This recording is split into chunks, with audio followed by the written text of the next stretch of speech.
After over this 38 years that I've been at Ariel and 30 years that I've had Melody Hobson as my business partner, Illinois had been the leader in diversity when it came to public pension funds.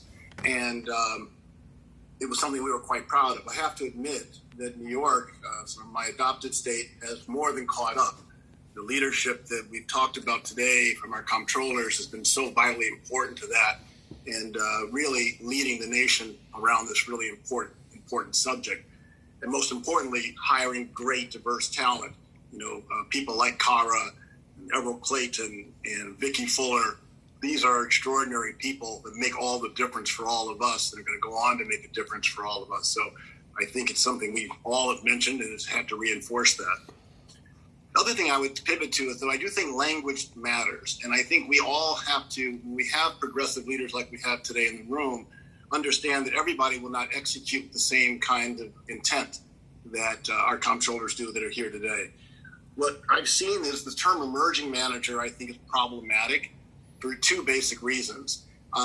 Less progressive leaders around the United States, when they hear the term emerging manager, they decide they're only going to work with small firms, $2 billion or less, which does not allow many minority firms to ever get to scale. And every time you get a little bit above $2 billion, people seem less interested in hiring you. And it just really has not worked well for those firms that are trying to get us to scale. And everyone knows that $2 billion firm is not even a rounding error compared to Fidelity or Vanguard or BlackRock or Blackstone or whatever we're looking at. It's just not even a rounding error. And the other problem with emerging managers is many progressive people don't understand is that typically in many states, 80% of the emerging managers are white males.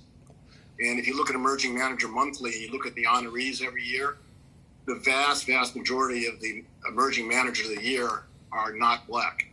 And so this term emerging manager has been very, very problematic when it's not in the hands of people that we can trust and know are going to do the right thing, like what's happened in New York. The second terminology piece I think matters is, I've talked to my friends a lot about this, and you guys have heard me say this. The term supplier diversity is very problematic. Our economy, we all know, has moved to a professional services, financial services, and technology-based economy. And whenever, again, progressive people hear the term supplier diversity, they think about construction, catering, distribution, low-margin types of the spend.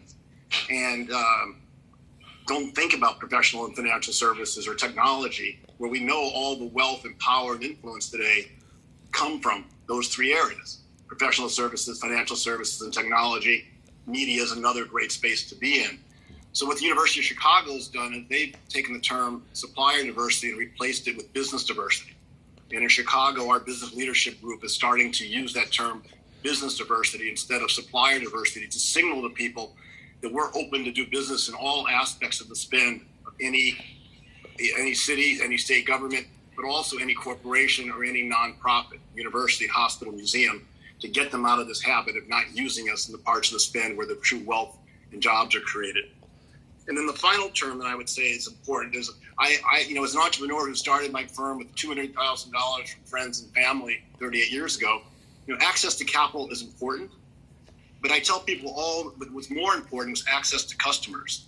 So when the city of Chicago hired us in 1984, or our city treasurer Cecil Partee hired us, or when John Schroeder, the county, hired us in 1985, or Howard University hired us in 1983, those early customers made all the difference in us being able to get launched.